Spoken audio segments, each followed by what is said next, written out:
Welcome back. On today's video, we're talking about 5 ways you can start saving money today. And literally, you can start saving it in one day. And we'll do one bonus way as well. So, the average American has a number of different subscription services or things that we pay on a recurring basis. And what I've found is generally we get comfortable with the amount we're paying, and as long as it doesn't change significantly, we don't even look at it. We just get the bill every month, we pay it every month, and that's it. And it may not be monthly, it may be every 6 months or a year on certain items, depending on how you have your subscription set up. But it's a good thing for us to always be checking our budget, finding out if the costs that we're paying are normal and if they can be reduced. So here's a couple of different things that I wanted to touch base on. Let's jump into this. First one is the average cell phone bill in the United States is touted to be $144. That's per month. Now, that's coming from the AI overview, but I've looked at a whole bunch of different websites, and it talks about the average bill being $144 per month. It may range from $70 to $100 for single line, but if you have any financed phone options or insurance options or bundled services or anything like that, a lot of times people can be paying well over $100 per month for a phone plan. And if we're not shopping around, we may not realize that that is quite exorbitant. There are so for example, if you are on a standard Verizon full service plan, you could easily be paying $125 per month. And if you finance your phone, you could be at $150 a month. And if you tack on the insurance for that, you could be in excess of that. Now, you may get some extra perks like a Netflix plan or something along lines of that, which can be beneficial. But if you're able to go down and reduce your bill to $25 per month or less for your cell phone, you could start saving a significant amount of money. That could be over $100 per month in savings or $1,200 per year. So, just because we're doing some of this, I'm going to start adding these numbers up. Let's say you're saving $100 per month. I'm going to take this calculator and set it on the other screen, and we'll start adding these numbers up as we go. So a lot of times with cell phone plans, people think they need an unlimited plan. They may think, well, I don't want to have to pay overages or whatever it may be, but a lot of times we don't need the unlimited plan, especially if you work from home or work from an office where you have Wi-Fi. Then you don't need to have that unlimited plan because you're probably not exceeding what the lower tier plans can use. And if you do, you don't need to necessarily finance your phone or have all of the other bells and whistles on your package because you would be able to save that money and put it towards something in the future. So, for example, some of the lower cost providers, the MVNOs, the mobile operators who buy bulks of minutes from the Verizons, AT&Ts, and T-Mobiles and resell them to consumers. And the examples of that are Mint Mobile or Boost Wireless or Total Wireless or even any of the prepaid phone providers that you see out there. Most of those are MVNOs. And you can get either unlimited plans or tranches of data. And all of a sudden, you can get a phone plan for Mint sells it for like $15 a month. Boost Mobile's $25 a month. And you're getting these packages that have plenty of coverage and allow you to save a significant amount of money. Or you can buy one of the lower cost plans on Verizon, T-Mobile, or AT&T. And I've seen those around $25 to $50 a month. And those are still significant values over some of the top tier plans that are touted. So that is one area where you can look at saving a significant amount of money. We've done other videos on that and we'll continue to do some. So that's one area to look at is the cell phone bill. Another place that we can start looking at saving money is internet services. This article says the average monthly cost of internet is $78 per month and a few options to lower it. We're not going to go into all of those today, but we'll go through a couple of their different suggestions. And one of it talks about the speed tier, and this is probably the biggest area where I see people get sucked into the trap. People get sucked into hearing, well, you need the fastest internet in the world, you need the fastest this, the fastest that. And the reality is you don't need that much. So for example, in my neighborhood, they're putting in 2 gig fiber. And a lot of people think that's great to get that 2 gig plan, thinking that, well, 2 gigabytes of speed is great, it's the fastest, I want the fastest, not realizing that they don't need it. So for example, it's like buying a car that can do 200 miles an hour. It's great to have a car that has all the power that you want, that can go 200 miles an hour down the freeway, but if the speed limit on the freeway is 80 miles an hour in rural areas, if you're in a more metropolitan area, you're probably stuck at 60 or 65, then do you really need the capacity to go 200 miles per hour? Well, the same thing happens with internet. If you only have a 2-person household or a 1-person household, you stream your services, you're not running a server farm, you don't operate an internet server. The reality is you need less than 100 megabits per second. And if you have the 100 megabits per second plan, you'll be paying significantly less than the 2 gigabit plan. It's not all about how fast the internet can go, it's about how much you need. So if you're watching full HD TV, you probably need 10 megabits per second to cover that. If you're watching TikTok at the same time as streaming an HD movie, then maybe you need 15 megabits per second. If you have other services on top of that, then you start to see that, yeah, you can add up to it, but in a rare instance, is a single individual or even a two-person household going to exceed 100 megabits per second of speed. In our house, we have 300 megabits per second. We have 3 people here, and that's well in excess of what we need, but it works, and it still saves us probably around $20 to $30 a month. And over a 2 gigabit plan, we're saving probably $50 per month. So let's bring over our little calculator and let's add that to it. So let's say you can save $50 a month. You know what? Let's just say you can save $30 a month extra on the internet plan, and that brings us to $130 per month.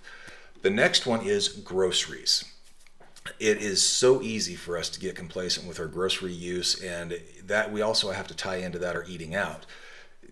The way that people shop for groceries a lot of times is to go to the store and kind of think, well, I want all these different things and buy all those different things, and then some of them go to waste, especially fresh groceries. It's so easy for fresh produce like tomatoes or spinach or lettuce or whatever it may be to go bad. And if we're not planning for that, or if we're not efficiently using our groceries, that waste is a direct cost to us. The other thing is buying things at one store that may cost double, and that's not unusual, double than they would do at another store. Or by not planning in advance, we buy more than we need, and then we just kind of let it sit around the house. So this is talking about, and this is the dinner daily, that talked about how they saved $347 in 1 month on groceries. That's sadly it's not unheard of to be able to save a significant amount, whether you're stopping eating out and maybe bringing food or buying different types of groceries. And this talks about just some different ways they can do it. And the big one, this is the biggest one that I have seen, is getting organized and planning out your week. Yes, you can save a lot of money using the sales flyer, but if you just go to the store and you don't have a plan, you don't have plan out your food schedule, it's so easy to overspend. Other pieces create money on money saving a shopping list and sticking to your shopping list. Grocery stores are very good at putting things in the store that appeal to us, that show us what we want to see, and making things convenient and making us spend more. It's a very incremental business in the grocery business. Their profit margins are razor thin, so they have a lot of tricks and tactics to get people to see something more expensive and buy it. And that's what they do. So there's a few different options in here that talk about it, but the biggest thing that I see, and we can go into others on these, there are getting planned and going ahead with your plan, or sticking to your plan when you're at the store. Now, one other thing that I will throw in here is look for opportunities to buy things in advance. So for example, when we had young kids at home, they ate a lot of cereal in the mornings. And there are sometimes you'll go to the store and see cereal on massive sales.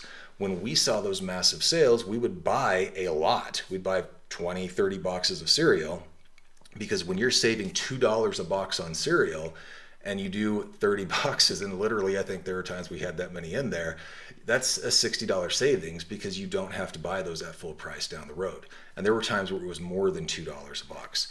So if you're able to plan ahead on your grocery bill, and number one, you have to know what your budget is, know what you're spending on groceries. And if you can shave that down and save an extra $200 a month, or even $100 a month, let's add $100 a month to our calculator, you're now up to a fairly sizable amount that you're saving just in that.